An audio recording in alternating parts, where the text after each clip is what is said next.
Olá, meus irmãos. A paz do Mestre esteja com todos vocês. Que Deus abençoe gloriosamente quem me ouve. Que o Senhor possa vir falar conosco, sempre por intermédio das suas sagradas escrituras. O texto hoje para nossa breve meditação encontra-se justamente no livro no Evangelho de Jesus Cristo, segundo Lucas. Eu quero ler com vocês o capítulo 1. Nós vamos ler a partir do verso 67. Diz assim: Então seu pai Zacarias ficou cheio do Espírito Santo e profetizou: Seja bendito o Senhor, o Deus de Israel, pois visitou e resgatou o seu povo. Ele nos enviou poderosa salvação da linhagem real de seu servo Davi, como havia prometido muito tempo atrás, por meio de seus santos profetas. Agora seremos salvos de nossos inimigos e de todos os que nos rodeiam. Ele foi misericordioso com nossos antepassados ao lembrar de sua santa aliança, o juramento solene que fez com nosso antepassado Abraão. Prometeu livrar-nos de nossos inimigos para servirmos sem medo, em santidade e justiça, enquanto vivermos. Glória a Deus. É só uma parte que eu li, não li totalmente não, mas é isso que o Senhor trouxe para nós no dia de hoje, meus irmãos. E quem é Zacarias? Esse Zacarias aqui é o sacerdote do livro de Lucas, pai de João Batista. João Batista era o profeta de palavras duras: arrependam-se, raça de víboras.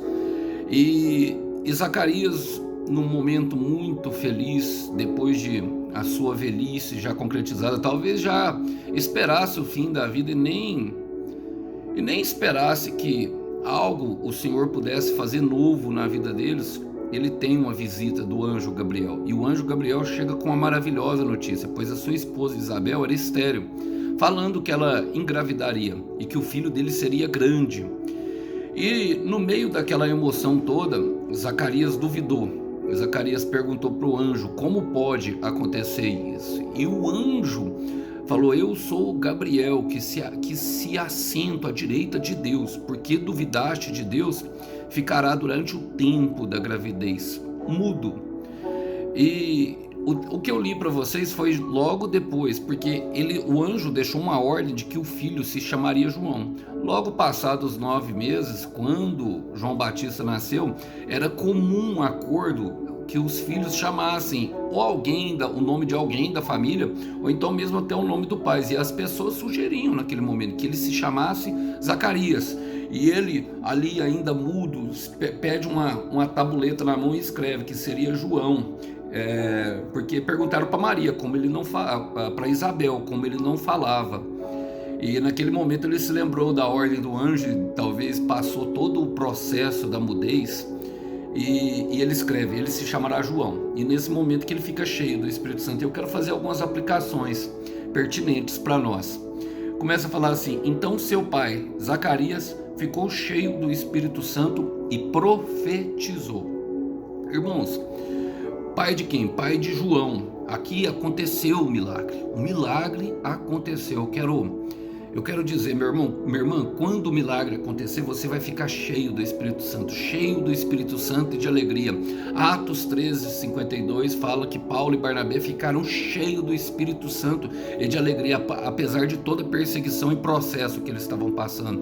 E aqui aconteceu mesmo com Zacarias. Depois de todo o processo, ele ficou cheio do Espírito Santo. E o Espírito Santo, meus irmãos, ele não se limita ao que nós sabemos, somente o que nós sabemos fazer. Quem era Zacarias? Zacarias era sacerdote. E qual era a responsabilidade do sacerdote nos tempos antigos? Levar as orações, e era isso que ele estava fazendo, inclusive quando o anjo Gabriel o visitou.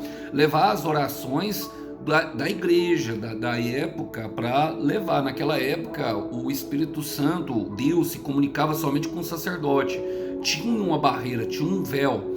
Não é livre como nós podemos fazer hoje. Então Zacarias estava apresentando as orações, e esse era o papel: levar. Ele era a voz do povo para Deus. E o que era o profeta? A voz de Deus para o povo. Então ele profetizou. O Espírito Santo não se limita às nossas limitações e cargos. Ele profetizou. Eu quero dizer que Deus, abrirá a tua mente, meu irmão, e o teu coração, e lhe dará mais qualidades, lhe dará mais dons e talentos do que você possa imaginar. Despertará dentro do teu coração, meu irmão, e dentro do teu coração, minha irmã, desejos que você não tinha antes, desejos a fim de colaborar com o reino de Deus. Você profetizará, você levará as orações, intercederá pelos santos, você fará muitas coisas em favor dos santos e da sua família e dos seus. Receba isso em teu coração. E ele começa na profecia: seja bendito o Senhor, o Deus de Israel, pois visitou e resgatou o seu povo. Irmãos, eu não sei por quem você tem orado, mas eu quero te falar: Deus visitará. Alguém vai receber uma visita de Deus aqui. Enquanto você ora, Deus visita. Deus vai visitar na madrugada. Deus vai visitar a pessoa a fim de resgatar. Eu gosto muito, sabe, de uma passagem que está em 2 Reis, capítulo 4, que Eliseu ajuda uma viúva pobre. Aquela viúva, ela era tida como a esposa de Obadias, aquele profeta que está ali nos profetas menores, daqueles livros menores. O livro de Obadias, se eu não me engano, tem três capítulos apenas, é um livro bem pequeno. E ela era viúva, logicamente o profeta tinha morrido, mas Deus não se esquece, Deus visita as pessoas a qual ele tem uma aliança. É o que a palavra fala: olha, pois visitou e resgatou o seu povo. Aquela mulher passava por dificuldade, porque a viúva naquela época, ela não tinha uma condição social e econômica fácil. Assim que o marido morria, não tinha como, porque ela não poderia trabalhar para ganhar dinheiro. A palavra fala que ela tinha 2 filhos. E o que acontecia? Quando as dívidas se acumulavam, os credores vinham e levavam os filhos se tornavam escravos. E isso é a nossa condição diante do pecado, não é? Somos escravos. Romanos 6,16 diz que nós somos escravos da desobediência para o pecado e a morte, ou escravos da obediência a Deus para a justiça e vida plena. E Deus manda Eliseu visitar aquela mulher para levar uma solução. Quando ela chega lá, ela fala assim para ele: eu não tenho nada senão um pouco de azeite. Então ele manda ela pegar as vasilhas, e o máximo de vasilha o possível, e o azeite começa a derramar sobre as vasilhas. Mas eu gosto dessa parte final. Por quê? Porque mostra a bondade de Deus com aquela mulher. Enquanto ninguém tinha ido visitar ela, o profeta naquela época representava Deus, era como se Deus estivesse lá. E aí ela fala: acabaram as vasilhas. Ele respondeu, respondeu ele: e o azeite parou de correr. O azeite só parou de correr porque as vasilhas acabaram. E é assim, o tamanho do teu milagre é o tamanho da tua fé, irmão, irmã.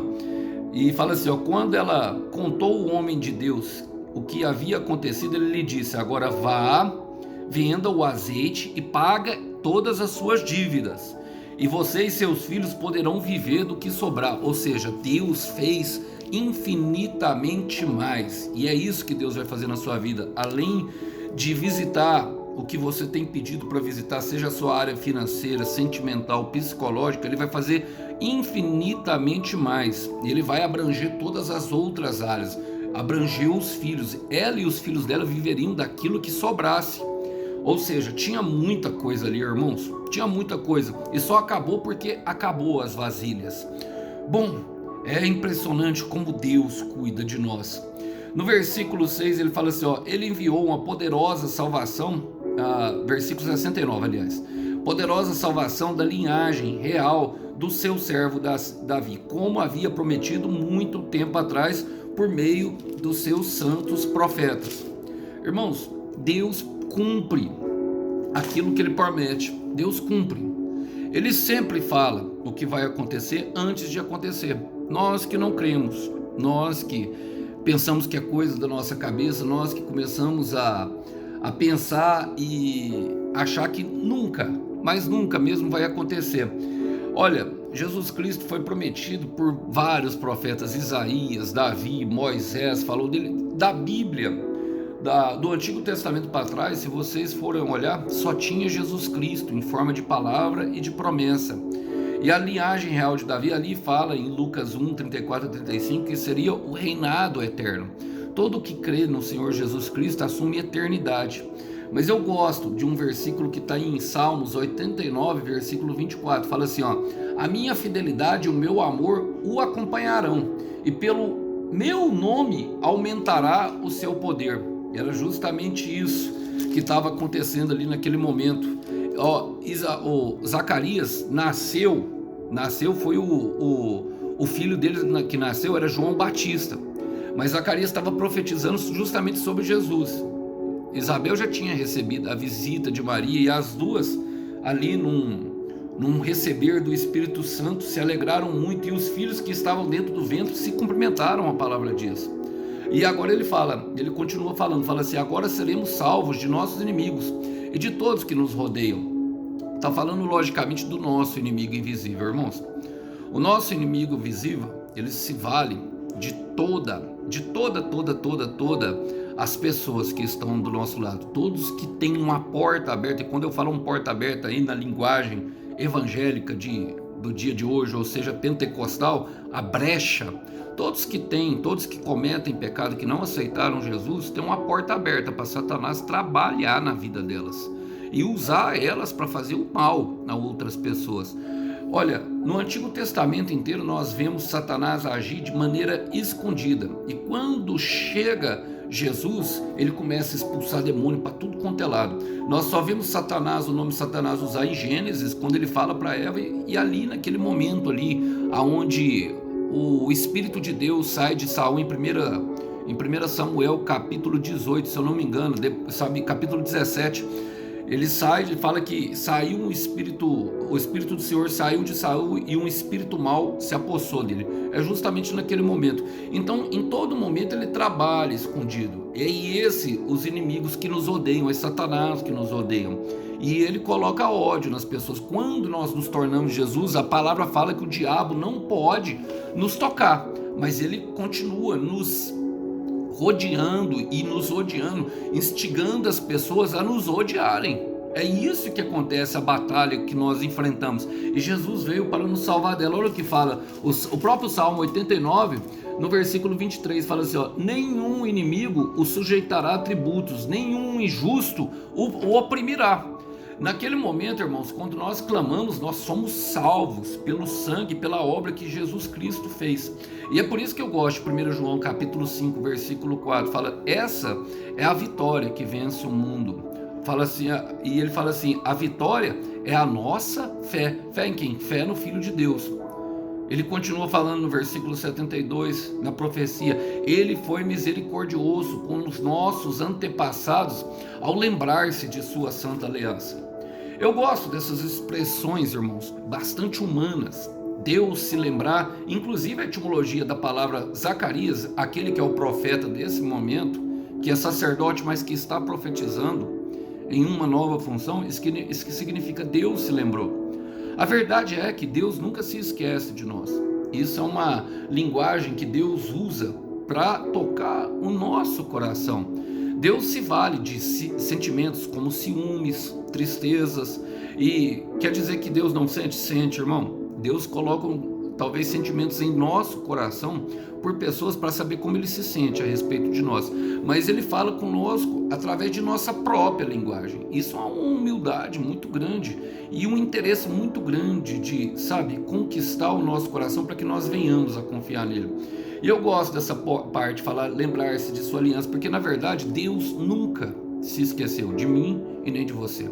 Eu quero repetir: Deus nunca se esqueceu de mim e nem de você. Isaías capítulo 49, no versículo 15, fala assim, ó. Vamos ler o versículo 14, fala assim, ó: Sião, porém, disse, Sião está falando de nós: o Senhor me abandonou, o Senhor me desamparou. No versículo 15 fala: haverá mãe que possa esquecer seu bebê, que ainda mama, e não ter compaixão do seu filho? Embora ela possa esquecer, eu não me esquecerei de você, assim diz o Senhor. E nós vemos isso em realidade, meus irmãos. Quanta tristeza há quando os jornais acham uma criança abandonada num latão de lixo. Quantas crianças, são abandonadas e o futuro dela é triste. Quantas pessoas esquecidas e parece que estão abandonadas por Deus dentro das cracolândias. Quantas pessoas parece que são esquecidas e abandonadas por Deus dentro de seu quarto escuro, deprimidas, tomando remédio para dormir, com ansiedade a mil. E não é brincadeira, irmãos, não é brincadeira passar por doenças psicomáticas. Quantas pessoas que talvez parecem que estão esquecidos em suas misérias humanas, como prostituição e uso de drogas, mas Deus não se esquece. No tempo certo ele visita, no tempo certo ele levanta uma pessoa para interceder, no tempo certo ele levanta pessoas para amarem aquelas pessoas. Ele levanta, ele não se esquece e lembra. Olha, ele fala, o juramento solene que fez com nosso antepassado Abraão. Irmãos, gerações de gerações anteriores, mas a palavra do Senhor jamais volta vazia. Isaías 55:11 fala, a minha palavra jamais volta vazia, antes ela cumpre tudo que ela apraz. Então eu quero desafiar no teu coração hoje, puxa a memória, o que o Senhor te falou, eu tenho certeza, Ele te falou algo, meu irmão, Ele te falou algo, minha irmã, o que o Senhor te falou? Lembra agora, você não se lembra, mas o Senhor te lembra, o Senhor não se esquece de nenhuma palavra que Ele falou para você, nenhuma. O Senhor vai reviver no seu coração promessas, sabe? Promessas adormecidas que faz muito tempo, que talvez foram feitas até para antepassados, pessoas. O Senhor vai trazer à tona no teu coração esperança viva, que lhe dará muita alegria, e lhe dará força para continuar no processo que você tem vivido. E eu sei que não é fácil, sei. E olha, ele continua falando, prometeu livrar-nos dos nossos inimigos para os servirmos sem medo, em santidade e justiça, enquanto vivemos. Tiago fala que a fé sem obras é morta.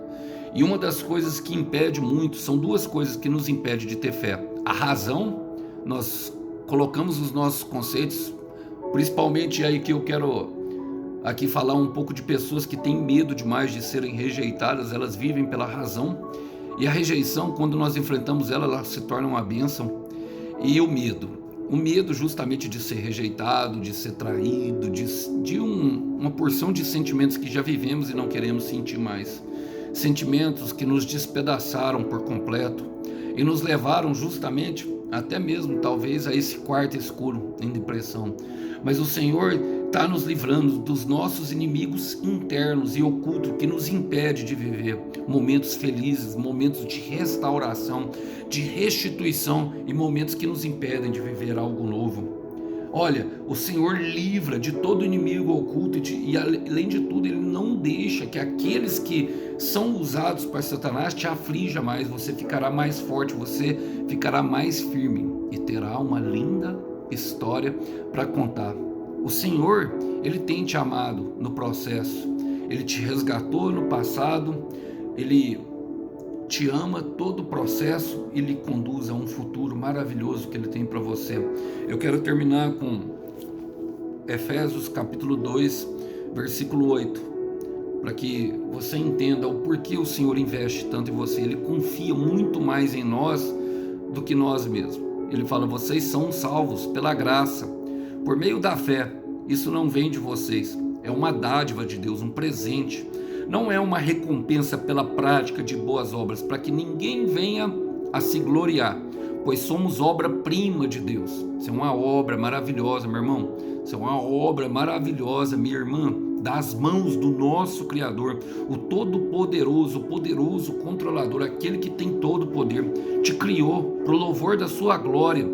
E olha, ele fala, criados em Cristo Jesus a fim de realizar boas obras, que Ele de antemão planejou para nós. E os pensamentos dele são mais altos, sabe, os planos dele não são nossos, a fim de nos dar esperança e paz. Esperança e paz. Deixa Ele te conduzir, entregue-se totalmente, sabe, a essa unção que Ele quer derramar sobre você. Dê passos de fé, concentre-se em você, concentre-se naquilo que o Senhor tem falado para você fazer. Tenho plena convicção, você não se arrependerá do que o Senhor manda você fazer, você jamais se arrependerá, jamais, jamais mesmo. Não vai precisar, porque o Senhor lhe dá todo o recurso, e no final de tudo tem uma recompensa para o teu suor, para a tua força e para o teu sacrifício. Ficam os irmãos todos com essa mensagem. Que Deus abençoe vocês. A paz do Mestre Jesus. Tchau, tchau.